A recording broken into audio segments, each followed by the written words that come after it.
Hello students, welcome to commerce lesson, যেখানে আমরা commerce শিখি সহজ ভাষায়। আজকের ভিডিওতে আমরা কস্ট ট্যাক্স সাজেশনের ওয়েজেসের অঙ্কগুলো সলভ করব। তাহলে শুরু করা যাক।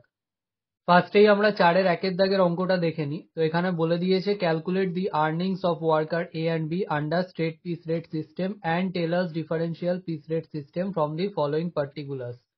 তো আমাদের এখানে নর্মাল রেট পার আওয়ার বা টাইম ওয়েজ রেট দিয়ে দিয়েছে 1 টাকা 80 পয়সা, স্ট্যান্ডার্ড টাইম পার ইউনিট দিয়ে দিয়েছে 20 সেকেন্ড, আর ডিফারেন্সিয়ালসটা আমাদের বলে দিয়েছে 80% of piece rate below standard আর 120% of piece rate at or above standard. এবারে নিচে বলে দিয়েছে worker A produces 1300 units and worker B produces 1500 units per day of 8 hours. তো এবারে আমরা অঙ্কে চলে আসি। সবার ফার্স্টে আমরা ইউনিট প্রডিউস পার আওয়ারটা বার করে নেব। তো এখানে প্রত্যেকটা ইউনিট তৈরি করতে টাইম লাগছে 20 সেকেন্ডস করে। তাহলে 1 ঘন্টায় 3600 সেকেন্ড থাকে, তাহলে 3600 ডিভাইডেড বাই 20 করে আমরা পাচ্ছি পার আওয়ারে 180 ইউনিট করে প্রডিউস করা হয়। তাহলে এবারে পিস ওয়েজ রেটটা বার করে নিতে পারবো। তো piece wage rate is equal to, এবারে আমরা জানি পার আওয়ারের জন্য ওয়েজ রেট হচ্ছে 1 টাকা 80 পয়সা আর পার আওয়ারে 180 ইউনিট প্রডিউস হচ্ছে। তাহলে পিস ওয়েজ রেট হবে 1 টাকা 80 পয়সা ডিভাইডেড বাই 180 ইউনিট করে আমরা পাচ্ছি 0.01 অর্থাৎ 1 পয়সা। এবারে সবার ফার্স্টে আমরা বার করে নেব স্টেট পিস রেটের আন্ডারে আর্নিংসগুলো। তাহলে earnings under state piece rate system. তো স্টেট পিস রেট সিস্টেমের আন্ডারে আর্নিংস বা ওয়েজেসের ফর্মুলা হলো units produced into piece wage rate. তো এর আন্ডারে এ পাবে, এ 1300 ইউনিট প্রডিউস করেছিল ইন্টু পিস ওয়েজ রেট আমরা বার করলাম 1 পয়সা করে, তাহলে ইন্টু 1 পয়সা করে পাচ্ছি 13 টাকা। আর আর্নিংস অফ বি, তো এখানে বি প্রডিউস করেছিল 1500 ইউনিট ইন্টু 1 পয়সা করে আমরা পাচ্ছি 15 টাকা। এবারে আমরা চলে আসি টেলার্স ডিফারেন্সিয়াল পিস রেট সিস্টেমের আন্ডারে এ এবং বি এর টোটাল আর্নিংস কত হচ্ছে। তো আমরা একটা স্টেটমেন্ট এনে নেবো, এর দুটো কলাম করব দুটো ওয়ার্কারের জন্য, একটা এ একটা বি। ওপরে heading computation of total earnings of different workers under tailors differential piece rate system. তো এখানে সবার আগে এ পয়েন্টে আমরা লিখে নেব পিস ওয়েজ রেট, যেটা আমরা অঙ্কের একেবারে ফার্স্টেই বার করেছিলাম 1 পয়সা। তো সেটা আমরা দুটো ঘরেই বসিয়ে দেবো 1 পয়সা 1 পয়সা। আচ্ছা, নেক্সট বিতে বার করতে হয় স্ট্যান্ডার্ড প্রোডাকশন। তো স্ট্যান্ডার্ড প্রোডাকশনটা আমরা বার করে নেব। তো স্ট্যান্ডার্ড প্রোডাকশনটা বার করতে হয় ডিপেন্ডিং অন আমাদের অ্যাকচুয়াল প্রোডাকশনটা কিসে দিয়েছে। তো আমাদের অ্যাকচুয়াল প্রোডাকশনটা দিয়ে দিয়েছিল পার ডেতে, তো স্ট্যান্ডার্ড প্রোডাকশনটাও আমরা বার করব পার ডেতে। তো আমরা এখানে বার করেছিলাম 180 ইউনিট প্রডিউস হয় পার আওয়ারে। তাহলে একদিনে 8 ঘন্টা কাজ হয়, তাহলে 8 ঘন্টায় অর্থাৎ একদিনে কত ইউনিট প্রডিউস করা হচ্ছে বা প্রডিউস করা উচিত, স্ট্যান্ডার্ড প্রোডাকশন কত। তাহলে 180 ইন্টু 8 করে আমরা পাচ্ছি 1440, দুটোতেই বসিয়ে দেবো। নেক্সট বসাতে হয় অ্যাকচুয়াল প্রোডাকশন। এবার অ্যাকচুয়াল প্রোডাকশন পার ডে যেটা আমাদের বলা ছিল ইউনিটে, সেটা হচ্ছে এ প্রডিউস করেছে 1300 ইউনিট আর বি প্রডিউস করেছে 1500 ইউনিট, ওদের কলামে বসিয়ে দেবো। নেক্সট আমাদের বার করতে হবে স্ট্যান্ডার্ড। তো স্ট্যান্ডার্ডটা আমরা স্ট্যান্ডার্ড প্রোডাকশন আর অ্যাকচুয়াল প্রোডাকশন কম্পেয়ার করেই দেখতে পাবো। তো এখানে স্ট্যান্ডার্ড প্রোডাকশন করার কথা 1440 ইউনিট, এ করেছে 1300 ইউনিট, তো স্ট্যান্ডার্ডের থেকে কম করেছে, তো সেজন্য এটাকে বলবো বিলো স্ট্যান্ডার্ড। আর এখানেও করার কথা 1440 ইউনিট, করেছে 1500 ইউনিট অর্থাৎ বেশি, তাহলে এটাকে বলবো অ্যাবাভ স্ট্যান্ডার্ড। তো এখানে লিখে দেবো অ্যাবাভ, দিয়ে আবার ছোট্ট করে ক্লোজ করে দেবো। নেক্সট ই পয়েন্টে ডিফারেন্সিয়াল পিস রেট ব্র্যাকেটে পার্সেন্টেজ। তো আমাদের এখানে অঙ্কেই বলা ছিল বিলো হলে অর্থাৎ বিলো স্ট্যান্ডার্ড হলে পিস রেট হয়ে যাবে 80% আর অ্যাবাভ স্ট্যান্ডার্ড হলে পিস রেট হয়ে যাবে 120%। তো সেগুলো আমরা লিখে দেবো, দিয়ে আবার ছোট্ট করে ক্লোজ করে দেবো। এবারে এফ পয়েন্টে আসছে অ্যাপ্লিকেবল পিস রেট। এবার অ্যাপ্লিকেবল পিস রেটটা হবে piece rate into differential piece rate. তো ব্র্যাকেটে আমরা ক্যালকুলেশনটা দেখিয়ে দেবো, অর্থাৎ এ ইন্টু ই, এ পয়েন্ট ইন্টু ই পয়েন্ট, তাহলে সেটা আমরা দেখিয়ে দেবো ব্র্যাকেটে। এবারে আমরা মাল্টিপ্লাই করবো, তাহলে 1 পয়সা ইন্টু 80% করে আমরা পাচ্ছি 0.008, আর 1 পয়সা ইন্টু 120% করে আমরা পাচ্ছি 0.012।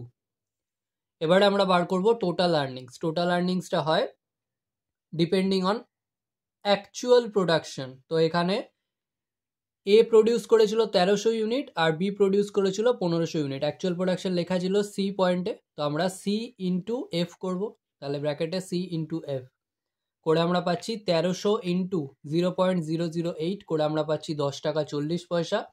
আর এখানে 1500 ইন্টু 0.012 করে আমরা পাচ্ছি 18 টাকা।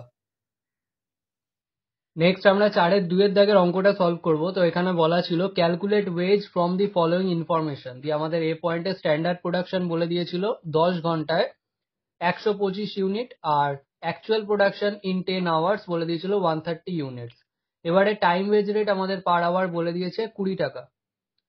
এবারে efficiency level wise wage rate আমাদের বলা আছে, যদি আপ টু 83% এফিসিয়েন্সি হয় সেক্ষেত্রে ওয়েজ রেট হবে নর্মাল ওয়েজ রেট, যদি 83% থেকে 100% হয় তাহলে ওয়েজ রেট হবে 110% অফ নর্মাল ওয়েজ রেট, আর যদি অ্যাবাভ 100% হয় সেক্ষেত্রে ওয়েজ রেট হয়ে যাবে 130% অফ নর্মাল ওয়েজ রেট।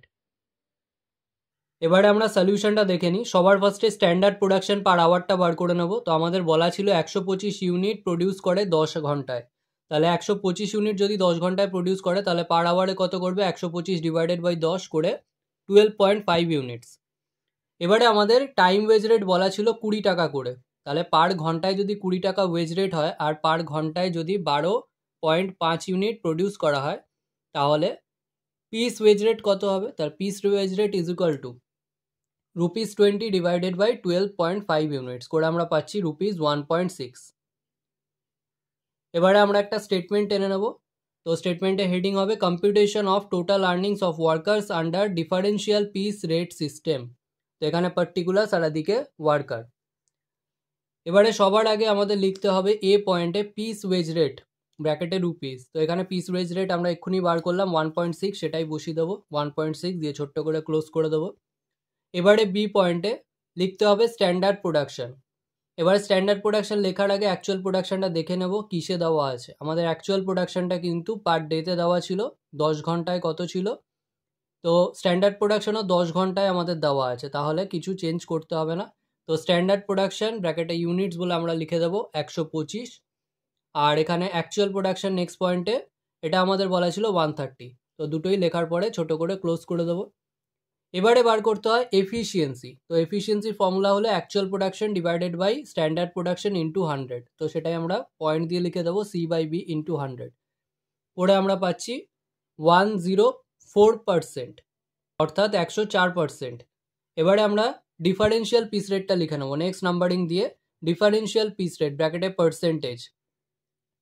তো এখানে আমাদের অঙ্কেতে বলা ছিল যে 100%-এর বেশি যদি এফিসিয়েন্সি হয় সেক্ষেত্রে রেটটা হয়ে যাবে 130% অফ নর্মাল ওয়েজ রেট। তাহলে এটা আমাদের এফিসিয়েন্সি ছিল 100%-এর বেশি, সেজন্য 130% অফ নর্মাল ওয়েজ রেটে ওয়েজ পাবে। নেক্সট এফ পয়েন্টে আমরা লিখবো অ্যাপ্লিকেবল পিস রেট। তাহলে অ্যাপ্লিকেবল পিস রেটটা হবে piece rate into differential piece rate, অর্থাৎ এ ইন্টু ই করে আমরা পাচ্ছি 2.08। নেক্সট আমরা জি পয়েন্টে টোটাল আর্নিংসটা বার করবো, টোটাল আর্নিংস বা টোটাল ওয়েজেস। তো এটা আমরা রুপিসে বার করছি, ব্র্যাকেটে রুপিসে লিখে দেবো। ফর্মুলা হলো actual production into applicable piece rate, অর্থাৎ সি ইন্টু এফ। তো সি ইন্টু এফ আমরা করে দেবো। তো অ্যাকচুয়াল প্রোডাকশন ছিল 130 আর অ্যাপ্লিকেবল পিস রেট বার করেছি 2.08। তো এটা মাল্টিপ্লাই করলে আমরা পাচ্ছি 270.40। নেক্সট 4-এর 3-এর দাগে বলেছে Tom works in a factory where wages are paid on the following basis. Next normal rate per hour বলে দিয়েছে ₹1.50, নর্মাল পিস রেট বলে দিয়েছে 20% more of time rate, expected production per hour বলে দিয়েছে 20 ইউনিটস। নিচে বলেছে Tom produces 160 units in a day of 8 hours, calculate his wages for the day. A দিয়ে বলেছে অন টাইম বেসিস আর বি দিয়ে বলেছে অন পিস বেসিস। নেক্সট আমরা 4-এর 3-এর দাগে সলিউশনটা দেখে নিই। তো সবার ফার্স্টে এ পয়েন্ট অর্থাৎ অন টাইম বেসিসে ওয়েজটা বার করব। তাহলে total wages of Tom on time basis. তো এখানে টাইম বেসিসে ওয়েজ বের করা ফর্মুলা হলো time taken into time wage rate. তো আমাদের বলা ছিল টম 8 ঘন্টা কাজ করেছে ইন্টু ওয়েজ রেট দেওয়া ছিল 1.5 টাকা করে পার ঘন্টায়, তাহলে 8 ইন্টু 1.50 করে আমরা পাচ্ছি ₹12। তো এটা আমাদের অ্যান্সার, একটা বক্স করে দেবো। নেক্সট বি পয়েন্টে অন পিস বেসিসে আমরা ওয়েজটা বার করব। তো সবার ফার্স্টে আমাদের পিস ওয়েজ রেটটা বার করে দিতে হবে, এটা আমাদের অঙ্কে বলা নেই। তো piece wage rate is equal to ₹1.50 ছিল টাইম ওয়েজ রেট। তো ₹1.50 ডিভাইডেড বাই পার ঘন্টায় যদি 20 ইউনিট করে প্রডিউস করে তাহলে পার পিসের জন্য কত টাকা করে, তাহলে ডিভাইডেড বাই 20 করে আমরা পাচ্ছি 0.075। এবারে আমাদের বলা ছিল নর্মাল পিস রেটটা হবে টাইম রেটের 20% বেশি, টাইম রেটের থেকে 20% বেশি, তাহলে ইন্টু 120% করে নেব, করে আমরা পাচ্ছি 0.09 পিস ওয়েজ রেট। এবারে আমরা সলিউশনটা দেখব। তাহলে total wages of Tom on piece basis. তো পিস বেসিসে যদি আমরা ওয়েজ বার করি সেটার ফর্মুলা হলো unit produced into piece wage rate. তো এখানে ইউনিট প্রডিউস করেছিল টম 160 ইউনিটস ইন্টু আমরা পিস ওয়েজ রেট এক্ষুনি বার করলাম 0.09 করে আমরা মাল্টিপ্লাই করে পাচ্ছি ₹14.40। এটাই আমাদের অ্যান্সার। তো একটা বক্স করে দেবো। আজকের ভিডিও এখানেই শেষ। ভিডিওটা ভালো লাগলে লাইক করো, বন্ধুদের সাথে শেয়ার করো। যদি কোনো প্রশ্ন থেকে থাকে অবশ্যই কমেন্ট সেকশনে জানাও, এবং এই ভিডিওটা থেকে যদি নতুন কিছু শিখে থাকো তাহলে অবশ্যই সাবস্ক্রাইব করো এবং দেখতে থাকো কমার্স লেসন।